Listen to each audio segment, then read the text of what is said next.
ፍጹም ነው እምነቴ የከፍተኛ 15 እውነተኛ ታሪኮች ቀይ ሽብር በአዲስ አበባ በነሲቡ ስብሃት ክፍል 11 ተገናኙ ተገናኘን። የደርግንና አብረውት የዶለቱትን ባንዳ ምሁራን ጨካኝነት አረመኔነትና ፋሺስትነት ይበልጥ የቀይ ሽብር ዘመን ያጎለዋል። ሁሉን ነገር አስረው በቁጥጥራቸው ስር አድርገው የኢሃፓን መዋቅር እንደበጣጠሱትና እንዳዳከሙት ከተገነዘቡ በኋላ የያዙትን ማሰቃየትና መግደል ስራ የሆነላቸው አረመኔዎች ነበሩ። ፋሺስቱ መንግስቱ ኃይለማርያም ስልጣኑን ያለማንም ተቀናቃኝ በቁጥጥር ስር አስገብቶ ከቆራጡ መሪ ጋር ወደፊት የሚለውን ፋሺስታዊና አምባገነናዊ መፈክሩን ለማጓራት በርካታ የህዝብ ልጆች ጨርሷል። ብቸኝነቱን ከፍ አድርጎ በአንድ ግለሰብ ፈላጭ ቆራጭነት የምትሸበር ሀገር ለመግዛት አጠገቡ ያሉትን ሳይቀር የበላ ኢትዮጵያ በታሪኳ ካፈራቻቸው የዘመን ጉዶች አንዱ ነው። መንግስቱ ኃይለማርያም አስተባባሪ ደርግ ብለው አብረው የተጓዙትን በሱ ብቸኛ ፈላጭ ቆራጭነት ለመግዛት ካለው ትልሙ በጥር ወር 1969 ዓ.ም ብርጋዴር ጄኔራል ተፈሪ በንቲን ጨምሮ ወደ 7 የሚጠጉ የደርግ አባሎችን በኩዴታ ረሸነ። በቀጣይነት ሻለቃ አጥናፉ አባተን በመረሸን የምን ሊቀመንበር የምን ተቀዳሚ ብሎ ቁልፍ ስልጣኖችን ጠቅልሎ ያዘ። ገና ከጅምሩ አካሄዱን አይቶ ጭፍን ፋሺዝም በኢትዮጵያ ነገሰ ብሎ ያስነበበውን ኢሃፓ ያለውን ህዝባዊ መሰረት የተገነዘቡ የመኢሶንና የወዝሊግ ባንዳ ምሁራን ደርግን ተገና አድርገው ኢሃፓን ካጠፉ በኋላ የሸረቡትን አቋራጭ ስልጣን መሰላል ገዳይነት የሚቀናው ፋሺስቱ መንግስቱ ኃይለማርያም ሰባብሮ አረዳቸው። በስልጣኑ ማብቂያ ዓመታት በ1981 ዓ.ም የግንቦት 8 መፈንቅለ መንግስት የተሳተፉትን ቀደም ሲል የሱ መከታዎች የነበሩትን እንኳን ህግና ፍርድን ጥሶ ቀበራቸው።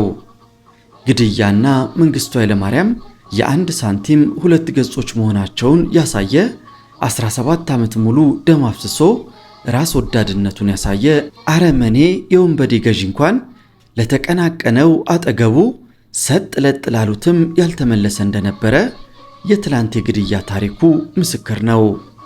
ኢሃፓን ለማጥፋት በቤት ለቤት አሰሳ የተጠነሰሰው የማጥፋት ዘመቻ ወደ ነፃ እርምጃ ተሸጋግሮ ቀይ ሽብር ላይ ሲደርስ የእቅድ እርሾዎቹን መኢሶንን ሳይቀር በላ። ወዝሊግን ቀበረ።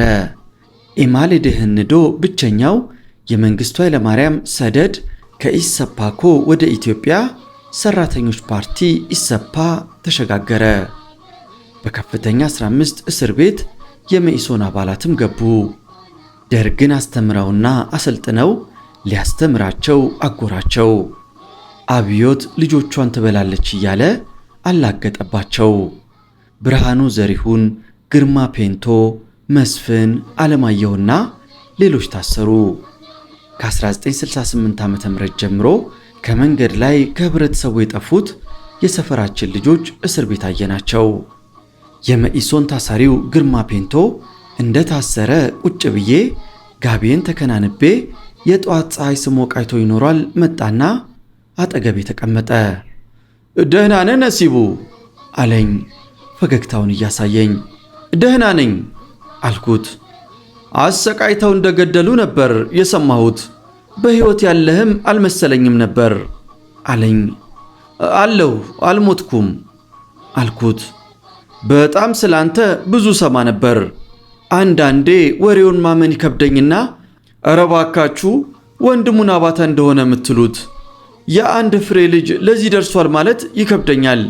እኔ ልጅነትህን ገና መሆንህን ነው የማውቀው አለኝ በመገረም። ዝም አልኩት። ቀጠለና እውነት ልንገርህ፣ በምሰማው ወሬ ግን በጣም ኮራውብህ። ምንም ተለያይተን ብንጓዝም አንተም ለሀገርህ ለሕዝብ ያለህን ቆራጥነትና ድፍረት የምታደርጋቸውን ሁሉ ስሰማ እጅግ ነው የገረመኝ የተደነቅኩት።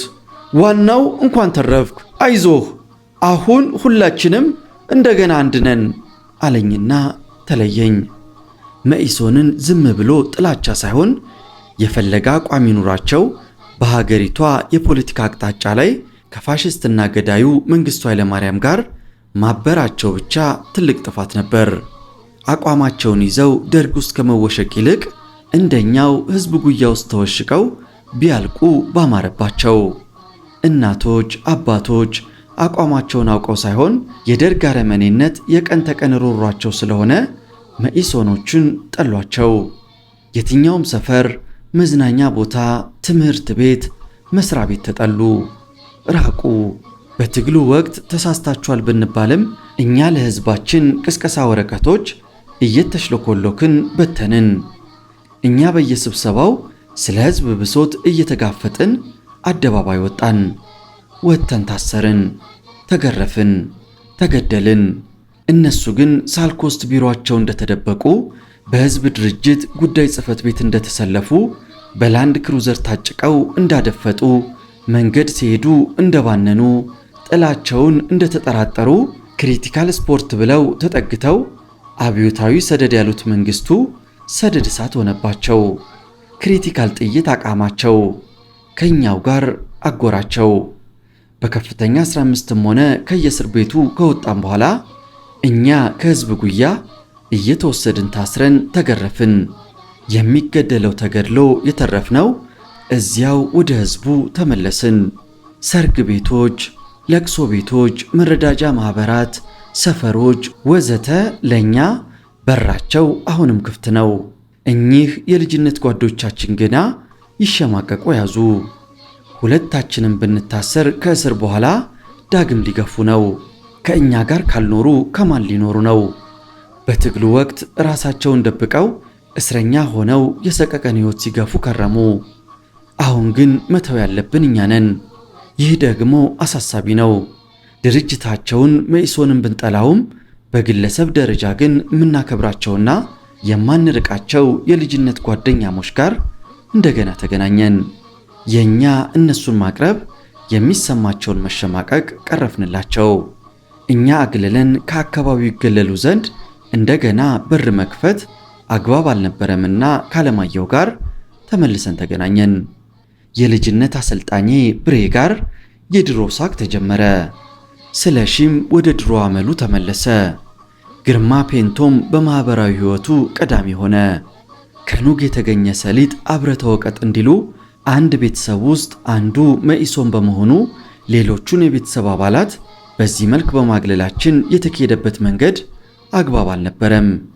የካሳንችሱ መኢሶን አምባቸው ቤተሰብን በሙሉ አገለልን። ወንድሙ ሙሉጌታ ክፍሌ እግር ኳስ ከሚጫወትበት ከልጅነት ቡድኑ መብረቅ ተገለለ።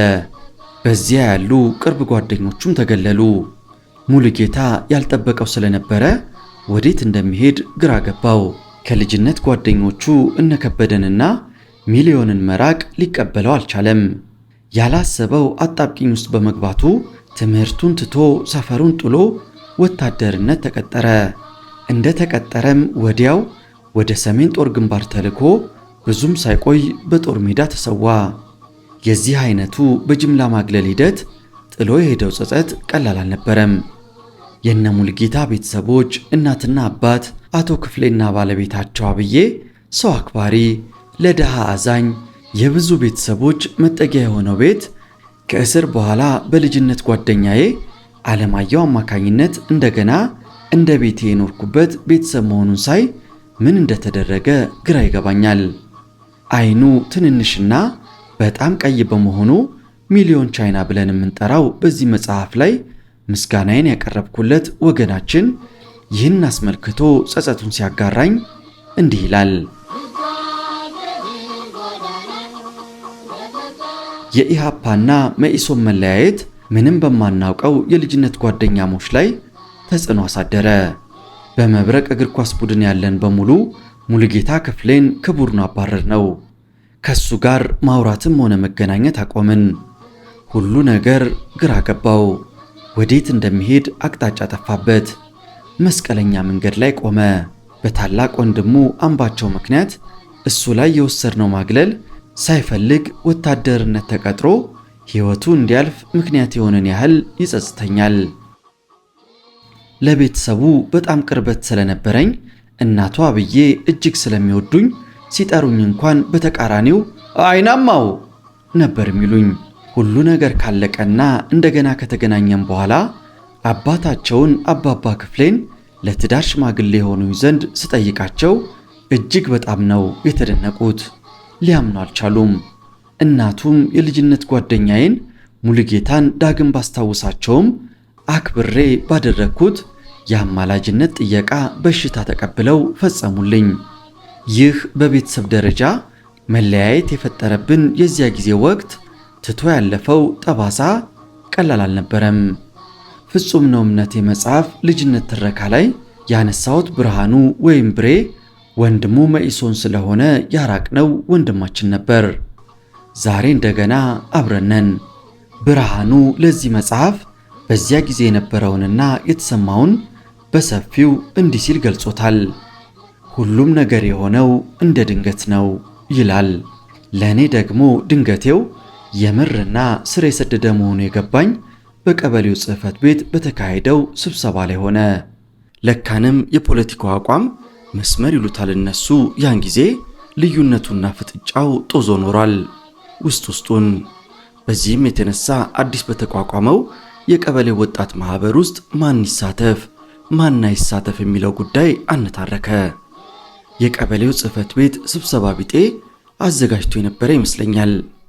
በዚያን ጊዜ የቀበሌው ጽሕፈት ቤት የሚገኘው በልቤ ፋና ትምህርት ቤት በር አካባቢ በሚገኘው በቀይ ሸክላ ከተሰሩት መደዳ ቤቶች ውስጥ ነበር። የስብሰባው መሪ የቀበሌው ሊቀመንበር አቶ በዛብህ ነበሩ። ቀንና ዓመተ ምሕረቱን አላስታውሰውም። ወደ ስብሰባው የሄድነው እኔ፣ ታላቅ ወንድሜ ሳሙኤልና አንድ ሶስት የሚሆኑ አብሮ አደግ የሰፈር ጓደኞቹ እንደኔው ስለ ፖለቲካ ሽኩቻው ምንም ግንዛቤ ያልነበረው በአጠቃላይ እንግዲህ 5 ሆነን ነበር።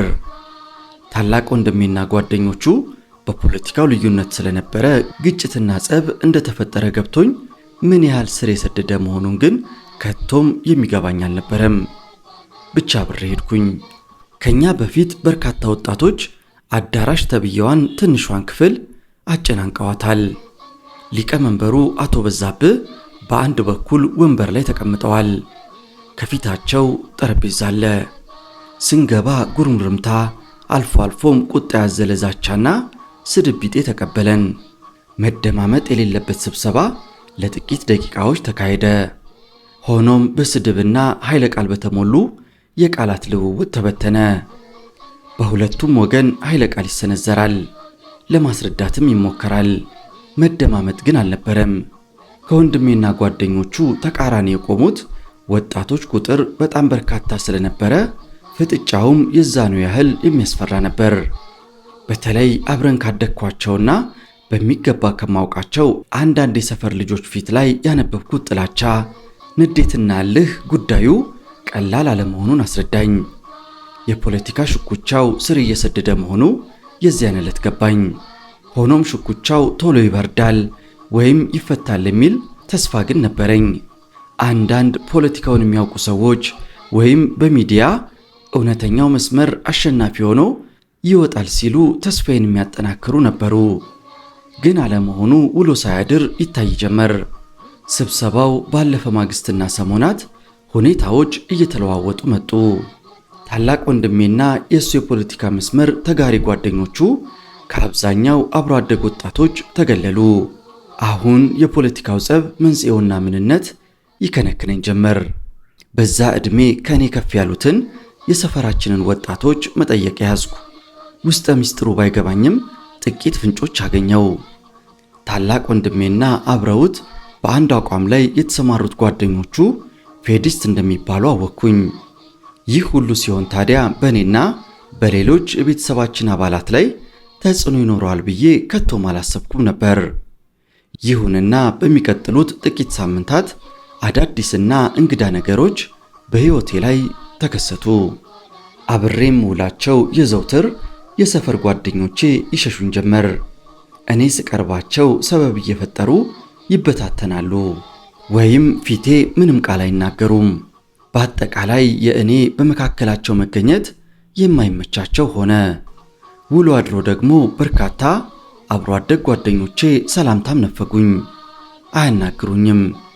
በጣም የምንቀራረብና ከጠዋት እስከ ማታ የማንለያይ አንድ ሁለት ጓደኞቼ ደግሞ የተፈጠረው ጉዳይ ከአቅማቸው በላይ በመሆኑ ፍጥጫው እስኪበርድ ድረስ እንዳልመጣባቸውና እንዳላናግራቸው ነገሩኝ። በቃ ተለያየን። ውርጅብኝ ነበር። ሰፈር ውስጥ ከማን ጋር ይዋላል? ከማን ጋር ይወራል? ደግነቱ ይህ ዱብዳ የመጣው በእኔ ላይ ብቻ አልነበረም። የእኔ ቢጤ የሆኑ የወንድሜ ጓደኞች ወንድሞችም ተመሳሳይ ነገር ደረሰባቸው። በተለይ ሙሉጌታ ክፍሌ በጣም ከሚወደው በወቅቱ መብረቅ ከሚባለው ታዋቂው የሰፈራችን እግር ኳስ ቡድን ተባረረ። ሙሉጌታ ክፍሌ ለጓደኞቹና ለቡድኑ አባላት እየዞረ ስለ ጉዳዩ እንደማያውቅ እያለቀሰ ተናገረ። አልሆነለትም። ስለዚህ እኔ ከእርሱ ጋር አብሬ መዋል ጀመርኩ። የማንለያይ ሆነ። ይሁንና እኔ የመጣውን በጸጋ ስቀበል ሙሉጌታ ክፍሌ ሁኔታውን ሊቋቋሙ የሚችለው አልሆነለትም። ከሀገር እንድንሰደድ ሐሳብ አቀረበልኝ። ተቀበልኩት።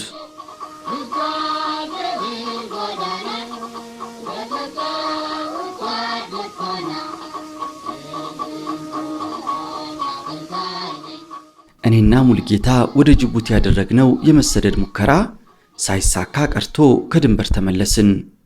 የመገለሉንና የብቸኝነቱን ቀፋፊ ሕይወት እገፋው ጀመር። አንዳንድ ችኩልና እልህኛ የሆኑ ወጣቶች በኃይለ ቃል ይጎነትሉኛል። ዝም እላለሁ። ፌዲስት የሚለው ቃል ባንዳ በሚለው ቅጽል ተተክቶ የሰፈሩ መገለል በትምህርት ቤትም ተደገመ። ባንዳ፣ ባንዶች ይወድማሉ የሚሉ ቃላት እኔ በማልፍበት መስማት የተለመደ ሆነ። ምላሽ ግን አልሰጥም ነበር። በአንዳንድ ወጣቶች ፊት ላይ ንዴትና ጥላቻ ከግልምጫ ጋር ሊሰነዘር ይችላል። አንገቴን ሰብሬ አልፋለሁ። መገለሉና ጥላቻው የቤተሰባችንን አባላት ሳሸነቁጣቸው አልቀረም። የፖለቲካው ትንቅንቅ እየሰፋ ሄደ። መገደል ተጀመረ። ይሄ ነው የማይባል ስጋት አደረብኝ። ግድያ ወይንም ጥቃት ይደርስብኝ ይሆን እያልኩ መስጋት ያዝኩ። እንቅስቃሴ የተገደበ አልነበረም። ከማዘወትርባቸው ቦታዎች አልቀረሁም።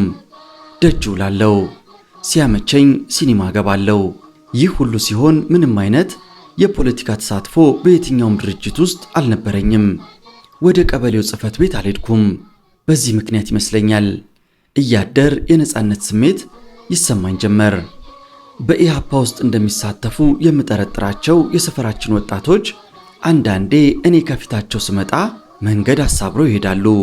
ምናልባት ወረቀት ወይም ሌሎች ነገሮች ይዘው ፈርተው ይሆናል ብዬ አስባለሁ። ግን በጸጥታ አልፋለሁ። ግድም አይሰጠኝም ነበር። በዚህ አይነት ዓመታት አለፉ። አሁን ይህንን ያለፈ ጉዳይ በዚህች አጭር ማስታወሻ ሳሰፍር በወዲያኛው ወገን ኢሃፓ ያሉ ወጣቶች ያደረሱብኝን ለመናገር አይደለም።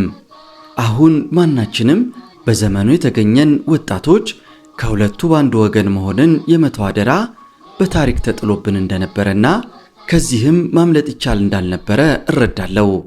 እናም የዚያ የደረሰው ጉዳይ የታሪክ ትዕዛዝ እንጂ የማንም አልነበረምና ማንንም ወገን መውቀስ አልፈልግም።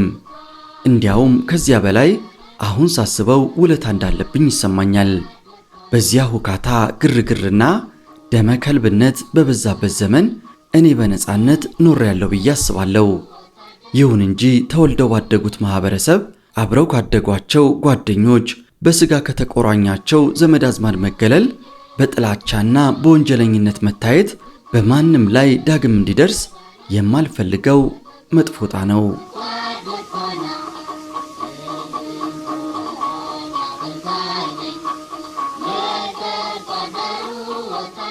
መስከረም 1978 ዓ.ም ፋሽስቱ መንግስቱ ኃይለማርያም በቤት ለቤት አሰሳ፣ በነፃ እርምጃ፣ በቀይ ሽብር የሚገለውን ገሎ የአካልና የስነ ልቦና ጥቃት በአንድ ትውልድ ላይ አድርሷል። ከወጣቶች እኩል ወላጆች ተሰቃይተዋል፣ ልጆቻቸውን አጥተዋል።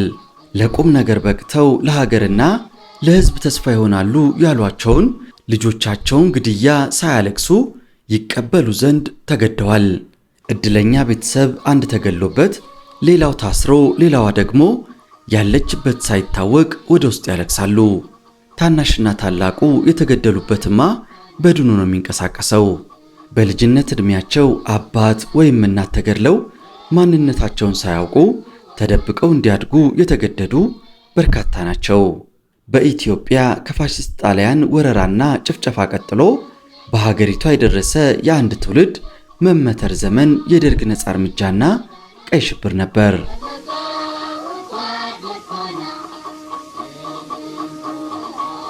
ከእስር ከወጣው 6 ዓመት ጨርሼ ወደ 7ኛው ልዳረስ ነው።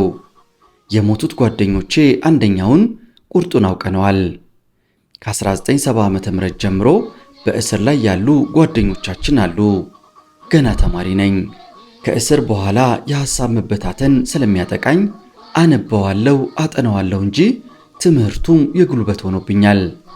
ከርቸሌ ያሉ ጓደኞቼን የአቅም ጉዳይ ስላለ ባዶ እጅ ሄዶ መጠየቁ ቢከብደኝም አልፎ አልፎ ዘሪሁን ባንቴን ለማየት ከርቸሌ ከእቴሜቴ ጋር እሄዳለሁ። ከከርቸሌ ፍቃድ ወጥተው ከዮሐንስ ግርማቸውና ተሻለ ወንድም ጋር ተገናኝተናል።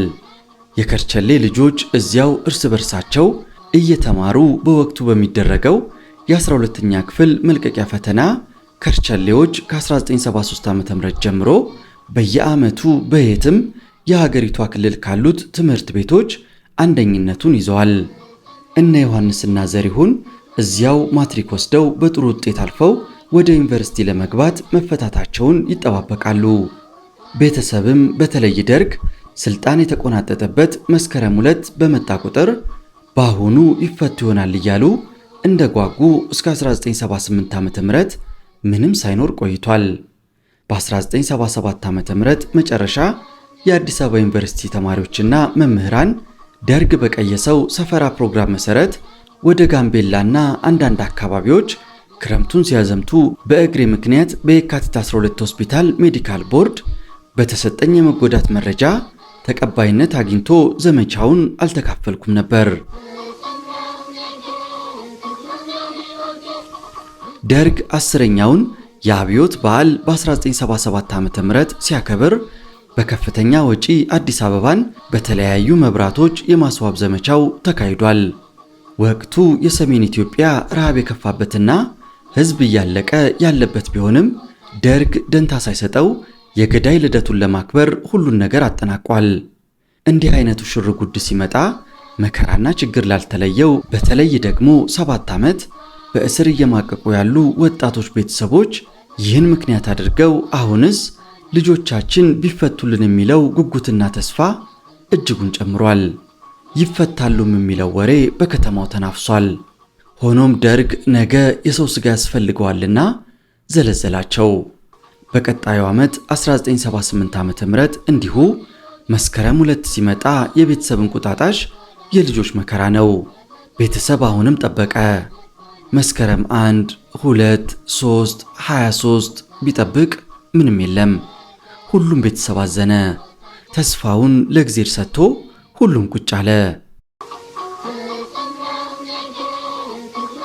የ1977 ዓ.ም የአዲስ አበባ ዩኒቨርሲቲ የመጨረሻ ዓመት ተማሪ በሆንም በጋምቤላው የሰፈራ ዘመቻ ምክንያት ለ1978 ዓ.ም 3 ወር ትምህርቱ በመራዘሙ አንድ ትምህርት ስለሚቀረን እያጠናው እያለ መስከረም 24 ቀን 1978 ዓ.ም ሐሙስ ዕለት ከሰዓት በኋላ እቤቴ የዘሪሁን እህት ኤልሲ መጣች።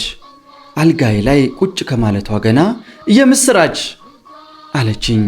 ፍልቅልቅ ባለ ገጽታዋና አንደበቷ ሳቋን በሳቅ እየመለስኩላት ምን ተገኘ አልኳት።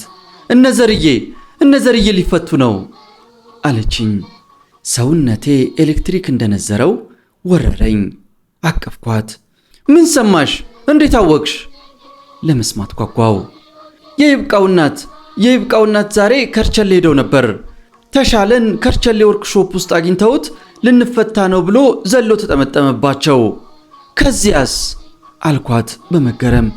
ዛሬ ዕቃቸውን ለነገ እንዲያዘጋጁና ለትምህርት ወደ ደርግ ጽሕፈት ቤት እንደሚሄዱ እየተጠሩ ተነግሯቸዋል። ሁሉም ናቸው አልኳት የምትናገረውን አቋርጬ። አይ ያልተጠሩ ያሉ ይመስለኛል፣ ይብቂትም አልተጠራም ስትለኝ ውስጥ የተረበሸ። እሺ ከምናውቃቸው እነማን ናቸው የተጠሩት አልኳት በዝርዝር ማወቅ ስለፈለጉ። ሁሉም ዮሐንስ፣ ጌታቸው፣ ይብቂቴ ብቻ ነው ከኛ ሰፈር ያልተጠራው አለችኝ እጅግ ደስታ በተሞላበት ተስፋ። በልተነስ ቤት እንሂድ ስትለኝ ጥናቴን ትቼ እየተጣደፍኩ ልብሴን ለብሼ ተያይዘን ሄድን። ታላቅ እህቷ ዜድ በ1969 ዓ.ም መጀመሪያ ላይ የደርግ ወታደሮች ሌላ ወንድሟን ጥበበን ለመያዝ ቤታቸው ሲመጡ ጥበበን በማጣታቸው እሷን ወስደው ከርቸሌ ያለምንም ጥያቄና ምክንያት አስረዋት የከፍተኛ እስር ቤት በ1970 ዓ.ም ሲከፈት አጋማሹ ላይ ከከርቸሌ ወደ ከፍተኛ አምጥተዋት ወደ መጨረሻው ዓመት የተፈታች ናት። ከተፈታችም በኋላ የነበረችበት መስሪያ ቤት ስላልመለሳት ስራም ሳይኖራት ከትንሽ እህቷ ጋር ይኖራሉ። የዘርዬም ነገር የየዕለት ሐሳቧ ነው። እቤት እንደደረስኩ እንኳን ደስ ያለሽ ብዬ አቀፍኳት። እጅግ ደስ ብሏታል። ለዘርዬ ነገ ሲመጣ ደስ ብሎት ለመቀበል ቤቱ ማረፊያው አልጋው ይዘጋጃል። አገዝኳቸው። በአቅሟ ልታደርግ የምትችለውን በደስታ ተሞልታ ራሷን በደስታ ስታ ጉድ ጉድ ትላለች። ቀስ እያለ የይብቃው ለፍቻ አልተጠራም ያለችው ኤልሲ ያቃጭልብኛል። ሌላ ነገር ያሳስበኝና ወዲያው ራሴን ወቅስና እጭ ደግሞልና በውስጤ ደህና ደህናውን አስባለሁ። ይብቃው የተያዘበት የፓርቲው የእርከን ደረጃ ከተጠሩት ሁላ የሚያንስ ነው። እንዴት ሳይጠራ ቀረ የሚለው ረበሸኝ። አዎ ደርግ የገደለውን ለፍቺ የሚጠራ የፈታውን ለግድያ የሚጠራ እንዳሻቸው ስለሚያደርጉ ይብቂቲንም ከዚህ አኳያ ዘለውት ይሆናል የሚለውን ግምቴን በደንብ አሳምኜ ሌላ ላለማሰብ ከራሴ እየተሟገጥኩ መሸ። አደርኩ። ነጋ።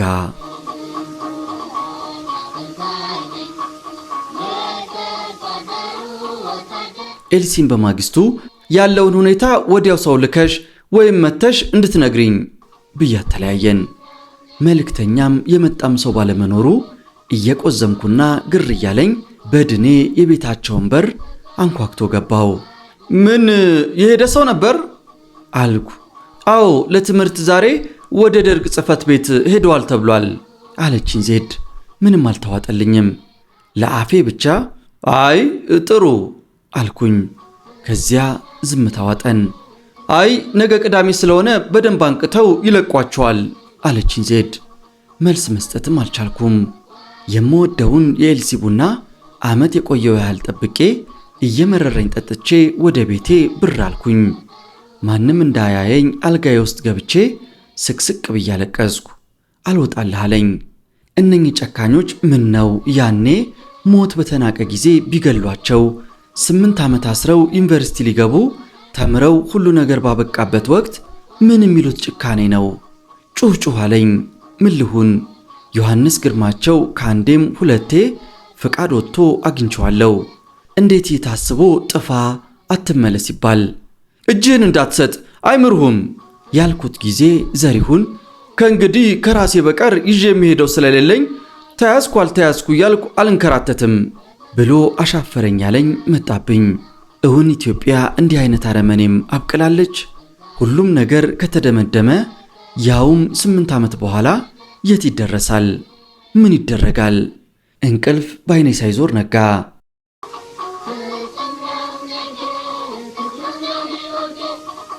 በከርቸሌ እሁድ ሁሉም ቤተሰብ የሚጠይቅበት ቀን ነው። ወደ ከርቸሌ ለመሄድ ፍጹም አላሰብኩም። ዜድ ጋር ከሰዓት ሄድኩኝ። ደርግ ጽሕፈት ቤት ናቸው ተብለው ቤተሰብ እዚያ ሲሄድ ንቃት ላይ ናቸው ብለው አንከራተው መለሷቸው። ኩርምት ብላ ስትቆዝም አገኘኋት። አይኗን ማየት ከበደኝ፣ ማውራት አቃተኝ። ዜድ በምንም አይነት የወንድሟን መገደል ልትቀበል አትችልም። ሁሌ ብቻ ዘርዬ አሁን ብርግድ አድርጎ ቢገባስ ትለኛለች። ምን ልሁን? አልርቃት፣ የራሴው ጉዳይ ነው እሷን ማየቱ ግን ይበልጥ አስጨነቀኝ።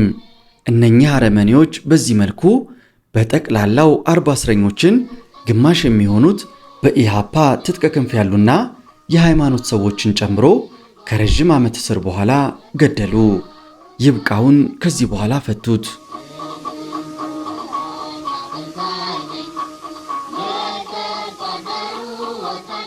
የመጨረሻ ዓመት ትምህርት አንድ ፈተና ቀርቶኛል። እንዴት ላጥና? እጅግ ተረብሻለሁ።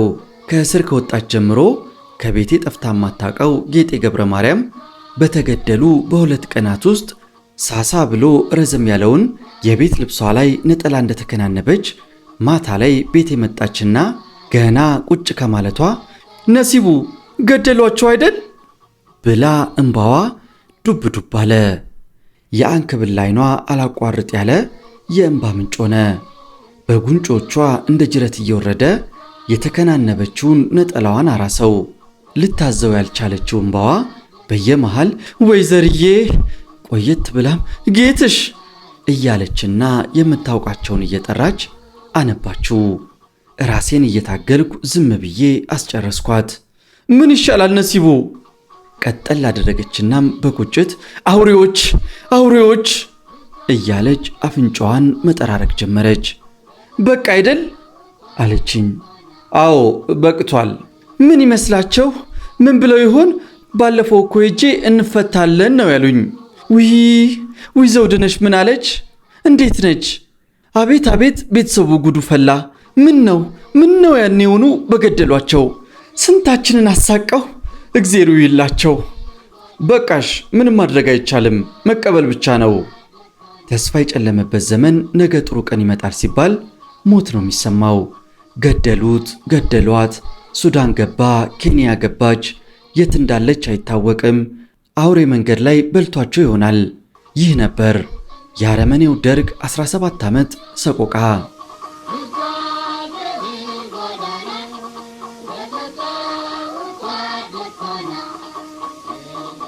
የዮሐንስን መገደል መቀበል አልቻልንም። በተለይ እናቴ እጅጉን ተጎዳች። አንዴ ማዕከላዊ፣ አንዴ ደርግ ጽሕፈት ቤት፣ እዚያም ስትሄድ 3ኛ ነው ያሉት እያሉ ሲያሾፉባት በየእስር ቤቱ በየቀኑ እንደተንከራተተች ነው። ይባስ ብለው በገደሉት ሳምንት ውስጥ ልጄ የት ነው እያልሽ ሰው ትጠይቂያለሽ በማለት ደርግ ጽሕፈት ቤት አሰሯት። ይበልጥ ተደናገጥን። ወዲያው በሰውም በምንም ተራሩጠን አርፈሽ እንድትቀመጪ ብለው በማስጠንቀቂያ ፈቷት። ከዮሐንስ ሞት በኋላ በሽተኛ ሆነች። ላለማሰብ መፍትሄ ቢሆን ብለን እንደምንም ብለን ሀገሩን መልቀቅ ፈለግን። እኔ ወጣው፣ ወንዶቹም ወደ አውሮፓ ወጡ። እናቴንም እኔ ከወጣው በኋላ ወሰድኳት። እዚህ በአሜሪካ እንኳን ስለሱ ተሳስተን አናነሳም። አሜሪካ የሀበሻ ሱቅ ስንሄድ ብዙ ጊዜ በካሽ ነው የምንከፍለው። አንድ ቀን የዚያ ጊዜ ግን ቸኩዬ ገንዘብ ስላልያዝኩ በቼክ ሰጠሁት። ባለቤቱ ቼኩ ላይ ስሜን አየና እንዴ አንቺ የአቶ ግርማቸው ልጅ የዮሐንስ እህት ነሽ እንዴ አለኝ። ምን ውስጥ ልግባ? ቀጠል አደረገና ዮሐንስ ጋር እኮ ከርቸሌ አብረን እያለ ሊቀጥል ሲል ሌላ እየዘባረኩበት ቶሎ ብዬ እናቴን እያክለፈለፍኩ ከሱቅ ወጣው። የዮሐንስ ሞት የዘላለም ጸጸት ነው የሰጠን። እናቴን በሱ እንዳለች አረፈች።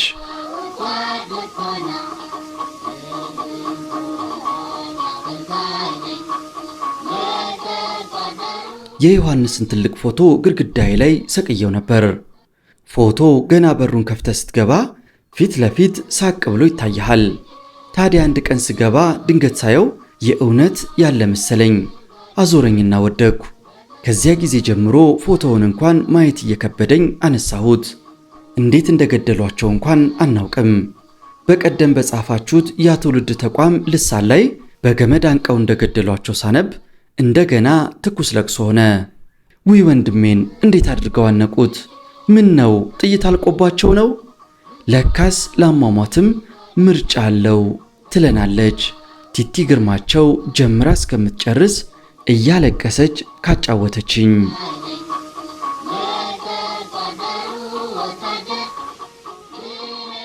በ1978ቱ ግድያ እጅጉን አዘንን። ከስር ብንወጣም ሁላችንም ያለነው በእሳት ተከበን ነው። እንኳንስ ከሰው ስለ ጉዳዩ ማውራት ራስ በራስ ማሰብ እንኳን የሚታወቅ እየመሰለን ሊያስረሳን የሚቻለውን ሁሉ ለማድረግ ተገደድን። ከስር ከወጡ አንዱንም ላለማሰብ በመጠጥ ራሳቸውን አደንዝዘው ለህልፈት የበቁ ጥቂት አይደሉም። ምንም ላለማሰብ ወደ ስደት የወጣው በርካታው ነው። ከድል በኋላ ያሰብነውን ትምህርት ከሞት በኋላ ለመቀጠል የተገደድን የኢህአፓ ልጆች ከባድ ፈተና ውስጥ ወደቅን። መጨከንን ይጠይቃልና ጨከንን። የተውሶ ይመስል የውሸት ሳቅ እየሳቅን ከማያውቁን ጋር የማናውቀውን እየሆንን ገዳዮቻችንን በልባችን እያየናቸው ያቋረጥነውን ጎዳና አሁን በበዝባዥ ብቻ ሳይሆን በገዳይ ስርዓት ተያያዝ ነው። አሁን መሬትና የግል ንብረት ብቻ አይደለም፣ ሰውም የመንግስት የደርግ ንብረት ሆኗል። በ1978 ዓ.ም ከከርቸሌና ማዕከላዊ ከተገደሉ የኢህአፓ አባላት ውስጥ በከፍተኛ 15 የሚገኙ ስም ዝርዝራቸው እነሆ።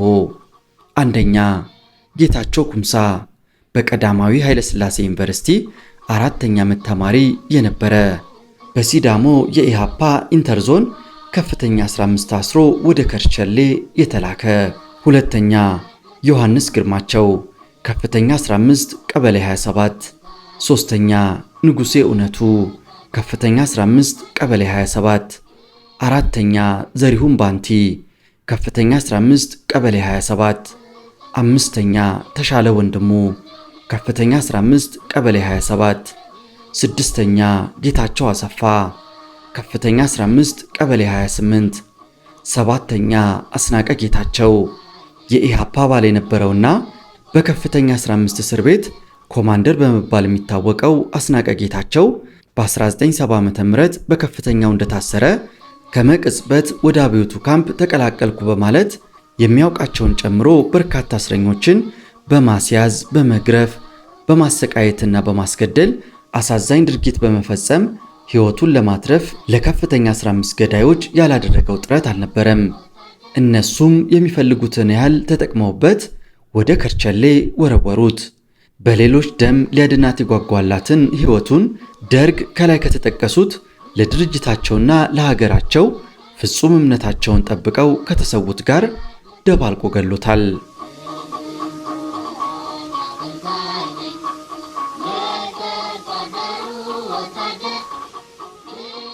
ይቅራ በሜይ ዴይ 1969 ዓ.ም ሰልፍ ካድሬው ከተማ ተሾመ ከለቅሶ ቤት እያወጣ ከገደላቸው ውስጥ የከፍተኛ 15 ቀበሌ 28 ነዋሪ ወጣት ግርማ ሸዋዬ አንዱ ነበር።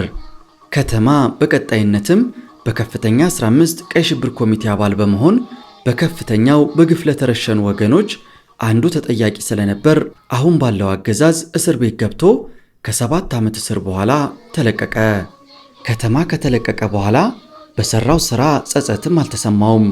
እንዳውም 7 ዓመት ብቻ ታስሮ በመውጣቱ ምንም እንዳላደረገ አሁንም በሰፈር ውስጥ ትቢቱና ጉራው ሊለቀው አልቻለም። ወጣት ልጆቻቸውን ከተነጠቁት አዛውንት አባት መካከል አቶ ሸዋዬ አበበ አንዱ ናቸው። የልጃቸው መሞትን አንድ ቀን ሕግ ያይልኛል ብለው ጠበቁ። እንዳውም የገዳዮቹ ፉከራ ይበልጥ ረበሻቸው።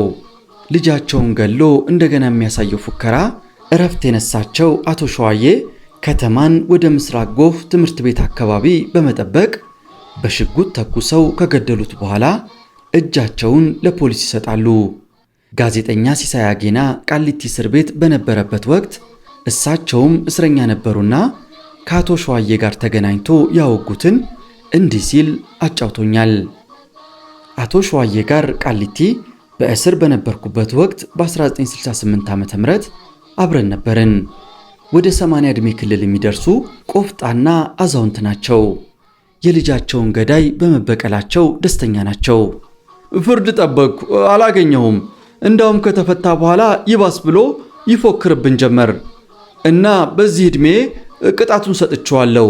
ምን እንዳይቀርብኝ፣ የቀረብኝ ቢኖር በዚህ ዕድሜ ጠጅ መጠጣት ነው። ይቅራ፣ የልጄን ደም ተበቅያለሁ።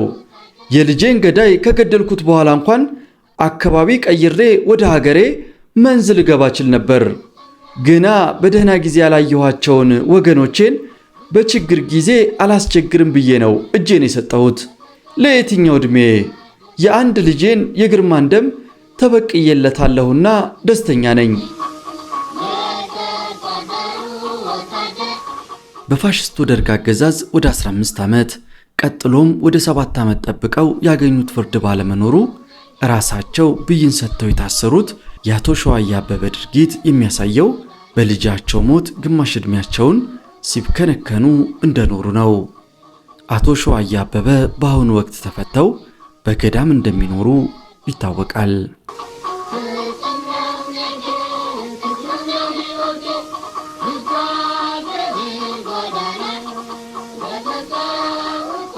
ቀረሁ በቃ። በ1978 ዓ.ም ህዳር ወር በከባድ የህሊና ፈተና የ4 ዓመት ትምህርቴን በመከራ ጨረስኩ። እናቴ ከተፈታሁም ሆነ ዩኒቨርሲቲ ከገባው ጀምሮ ባላት አቅም ትንከባከበኛለች። እኔን ለማስደሰት የቻለችውን ታደርግልኛለች። በወቅቱ ሲጃራ ጨስ ነበርና አትጨነቅ ብላኝ እየገዛችልኝ አጠገቧ ሳይቀር አጭሻለሁ። ዩኒቨርሲቲ ከገባው በኋላ በየቀኑ 3 ብር ተመድቦልኝ ለሲጃራዬም ሆነ ለሚያስፈልገኝ ከ4 ኪሎ ቤቴ የታክሲ ማመላለሻ እንዳይጎልብኝ አድርጋ ተንከባከበችኝ። ወንድሜና እህቶቼ ያላቸውን ሁሉ ለገሱኝ። ስራ ይዤ እንኳን የወር ደመወዜን ብክንክን እያደረግኩ የወር ግማሹን እህቶቼ ናቸው የሚችሉኝ። ከከፍተኛ 15 እስር ቤት በወጣው በ7 ዓመቴ በ1978 ዓ.ም ህዳር ወር ከአዲስ አበባ ዩኒቨርሲቲ በፊዚክስ ተመረኩ። እናቴ፣ ቤተሰቦቼ፣ ዘመዶቼ፣ ጓደኞቼ ሁሉ ደስ አላቸው። የአብዛኛው አባባል ያንን የመከራ ዘመን አልፈ ለዚህ በመብቃትህ እንኳን ደስ ያለ መልእክትና ስጦታ ተበረከተልኝ። እናቴ የምረቃ በዓሌን እንደ ሰርግን የደገሰችው። በቤታችን ዘመድ አዝማዱ፣ ጎረቤቱ፣ ጓደኞቼ ለ2 ሳምንት ከቤት ሳይርቁ በየቀኑ ድግስ ነበር። ሁሉም ከልብ ደስ አለው። መስኪ ከእህቷ ጌጥዬ ጋር መጣች። ደስ አላት፣ አለቀሰች። ነይ አልኳት። አይዞሽ አብሬሽ ነኝ አልለይሽም። መስኪ በስስት አይኗ እያየችኝ ስሜቷን አጋራችኝ። ከዚያ በኋላ እንደገና እንገናኝ ጀመር። የመጀመሪያ ዲግሪዬ በፊዚክስ ነበርና 95 ከመቶ ያለኝ ዕድል አስተማሪነት ነበር። በማከብረውና በመወደው በኢህአፓ ወጣት ሊግ ውስጥ ወደ ቀበሌ መዋቅር ስዘዋወር በመጀመሪያ በኮድ ያገኘሁት ጓደኛዬ ደረጃ አማካኝነት የተጎዳውን እግሬን በማሳየትና ብዙ መቆም እንደማልችል በመለመን የድልደላ ዕጣ ያስወጡ ከነበሩት ጓደኛው መሃል መከራዊ የነበረ ወገን ከአስተማሪነት አላቆ ወደ ኢትዮጵያ ጂኦሎጂካል ጥናት ኢንስቲትዩት በጀማሪ ጂኦፊዚስትነት ተቀጠርኩኝ። ስራው በአጠቃላይ የመስክ በመሆኑ የባህሪ ለውጥ ማድረግ እንደሚገባኝ ውስጤን አሳመንኩት። ከሰው ማውራት፣ መግባባት፣ አብሮ መሳቅ፣ መጫወት፣ መኖር እንዳለብኝ ነግሬው ሰውነቴ ታዘዘልኝ። አደረግኩት። በመስክ ስራችን የምግብ ኮሚቴ በመሆን ለበርካታ ጊዜ አገለገልኩኝ። በወለጋ ክፍለ ሀገር አሶሳና መንዲ፣ በሲዳማ ሻኪሶ አዶላ በሰራሁባቸው የመስክ ስራዎች ለመዝናናትም ስንወጣ ከሁሉም ጋር ሌላ ሰው ሆንኩ። እንደገና ተጫዋችና በተለያየ ማህበራዊ ጉዳይ አሰባሳቢ ሆንኩኝ። በዓመት ለ6 ወር በምንኖርበት የመስክ ሥራ የምናድረው የውሃ እጥረት እንዳያጋጥመን ወንዝ አቅራቢያ ጫካ ውስጥ በድንኳን ነው። አመጋገባችንም በጋራ ከወር አበላችን ላይ እያዋጣን ነው። በዚህ የመስክ ሥራ ለመኝታም ሆነ ሰውነት ስንታጠብ ወይም ለመዋኘት ወደ ወንዝ ሲወረድ እጅግ ይከብደኛል። እሳቀቃለሁ። ጫማና ካልሲዬን ሳወልቅ እግሬን የማያውቁ እንዲያዩት አልፈልግም። ጥያቄው ይረብሸኛል። አንዳንዱ አይቶ አይጠይቀኝም። ለደፈረውም በልጅነቴ ድንጋይ ወድቆብኝ ነው እላለሁ። ብቻ አይመቸኝም። በዚሁ መሳቀቅ በርካታዎች ዋና ሲለማመዱ ውስጤ ደስተኛ አልነበረምና ውሃ ውስጥ ገብቼ ለተወሰነ ደቂቃ ከመንቦራጨቅ ያለፈ አልሄድኩም።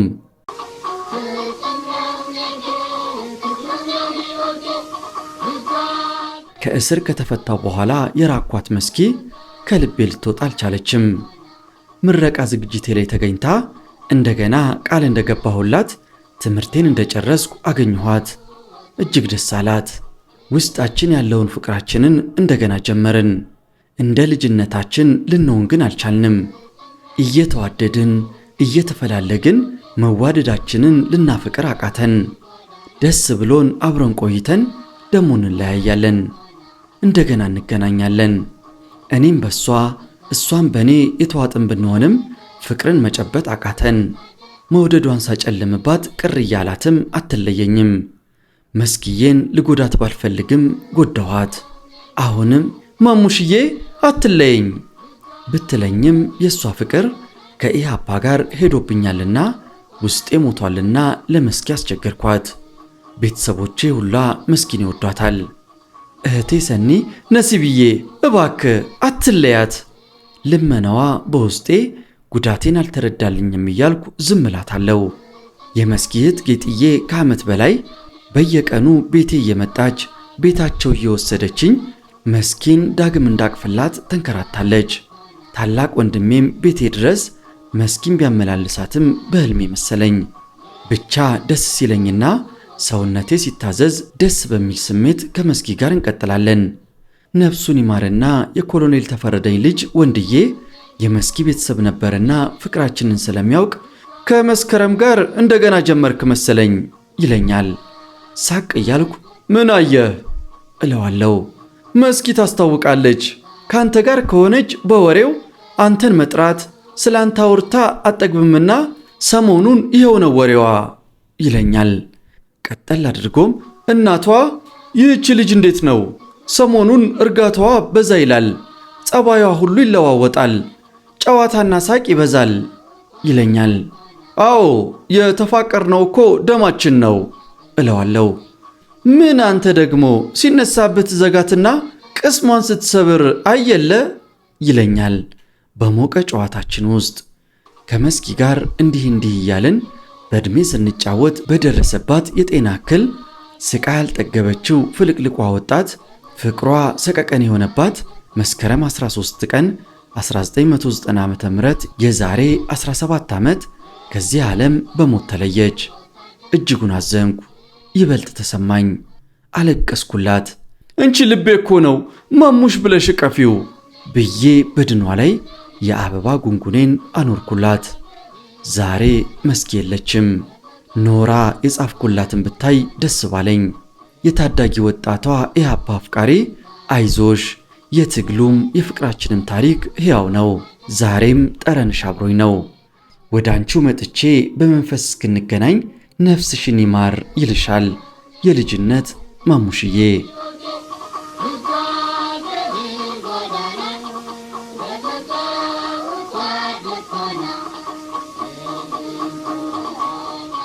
ለአጭር ጊዜ ስልጠናም ሆነ ለቀጣይ ትምህርት ከሀገር በወጣም ሀገሬን ልለያት ጭካኔው አልነበረኝምና ተመልሼ አቅፊያታለሁ፣ አገልግያታለሁ።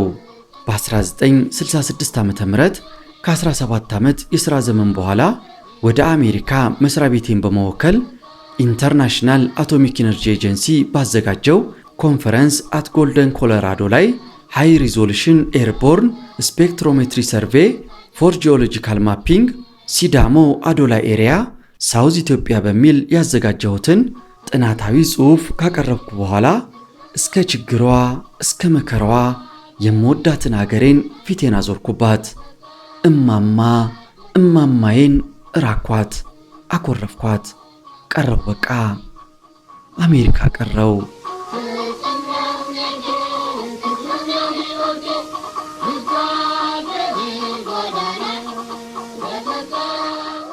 ውድ የኢትዮ ትዝታ ቤተሰቦች ፍጹም ነው እምነቴ፣ ቀይ ሽብር፣ የከፍተኛ 15 እውነተኛ ታሪኮች በነሲቡ ስብሃት ወይም አሉላ ተጻፈ።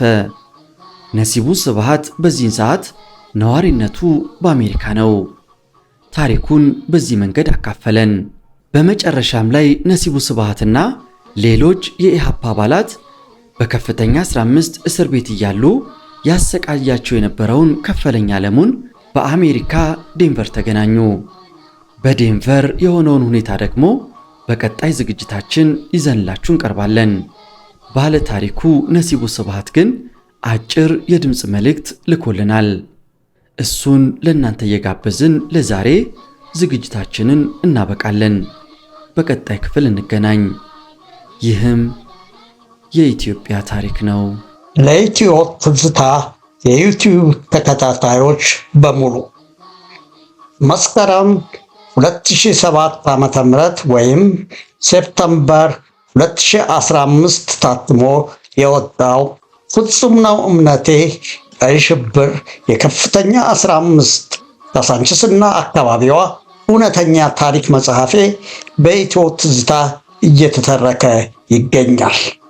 ተራኪውንና አዘጋጆቹን ከልብ አመሰግናለሁ። በጊዜው ሕፃን ለነበሩት፣ መጽሐፉን ላላገኙት፣ ቢያገኙትም በድምፅ ሲቀርብ ይማርካልና ለሌላም ሌላ መጽሐፌ ለትረካ አብቅተው እየተደመጠ መሆኑ ደስ ብሎኛል። ይህን መጽሐፍ አስመልክቶ ጥያቄ፣ አስተያየት የመሳሰሉት ቢኖራችሁ በማንኛውም ጊዜ ልመልስ ላናግራችሁ ፈቃደኝነትን እየገለጹ በኢሜል